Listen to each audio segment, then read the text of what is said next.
All right, y'all, it's been coming out now that big companies are now telling their investors that they're going to need to start hiring again if they want to meet their targets. Executives across industries are all saying they're now needing to expand their headcount and accelerate their hiring, which of course is a stark contrast to the narrative and the layoffs over the past couple of years of AI is going to just replace everyone magically. Seems like they got a little overexcited there.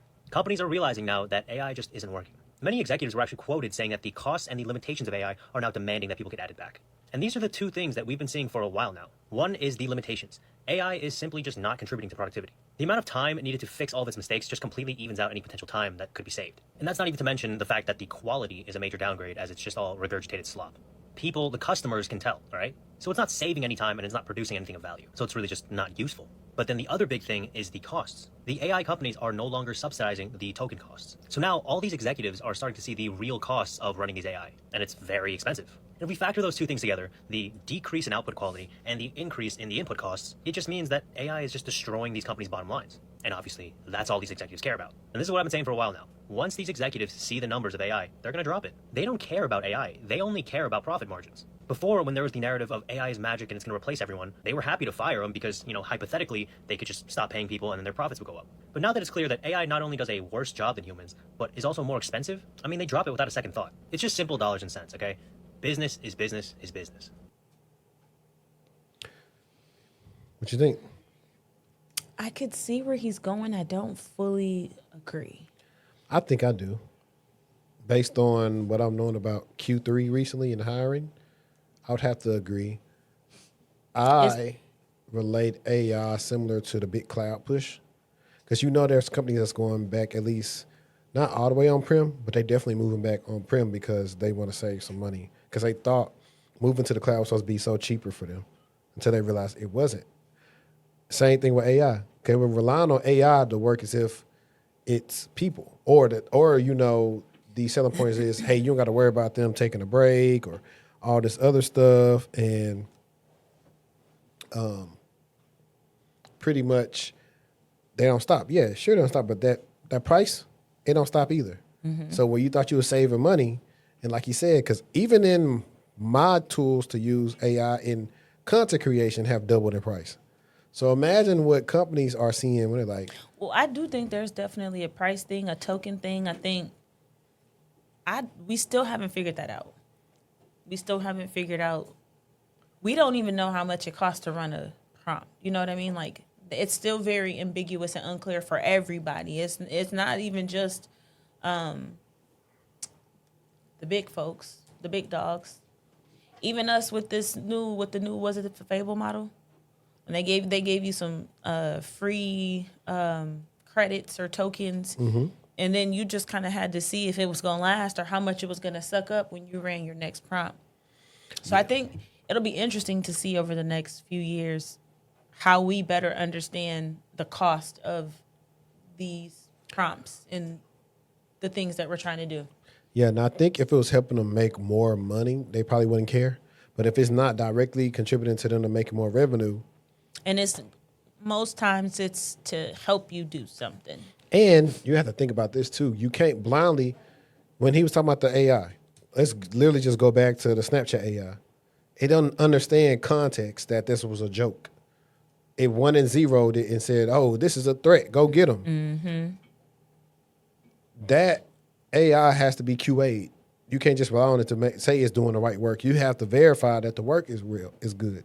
And it's with all different type of, like, they're going to be pretty much probably, I haven't seen it, but I might type it in right now while I'm doing this. Let me see. AI QA roles.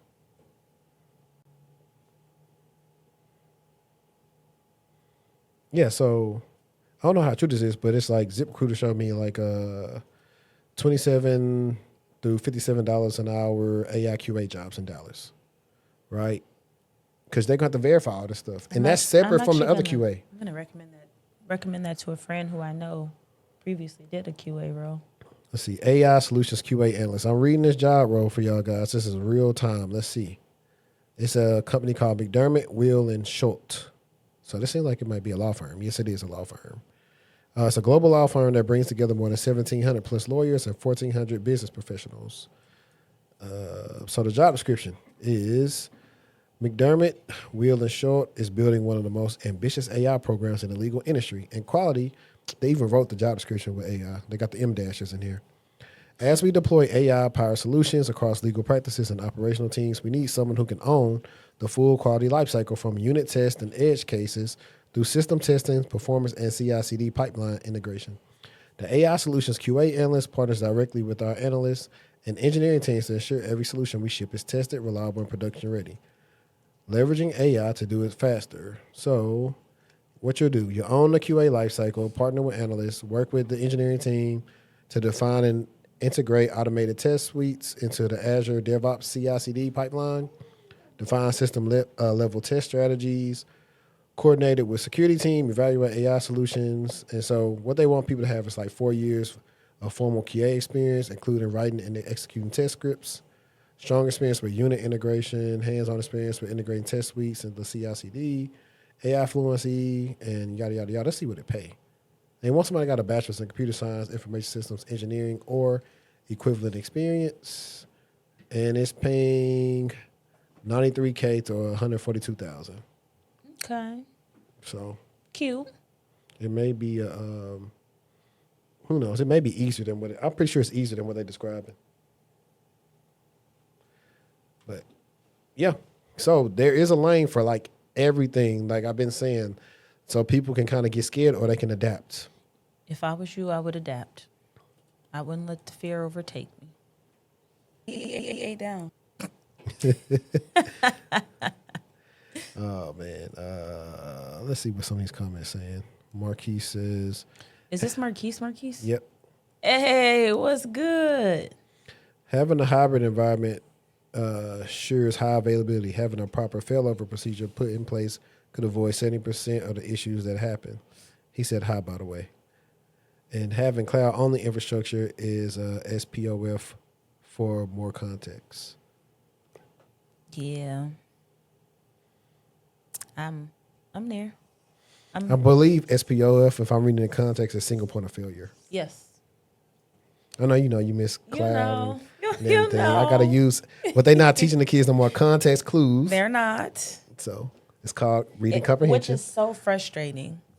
Please, did you look? If just like if your mom go say look on the dresser, it might not be on the dresser. You might need to look near the dresser. But see, I don't like that because y'all are bad at giving directions. Look where?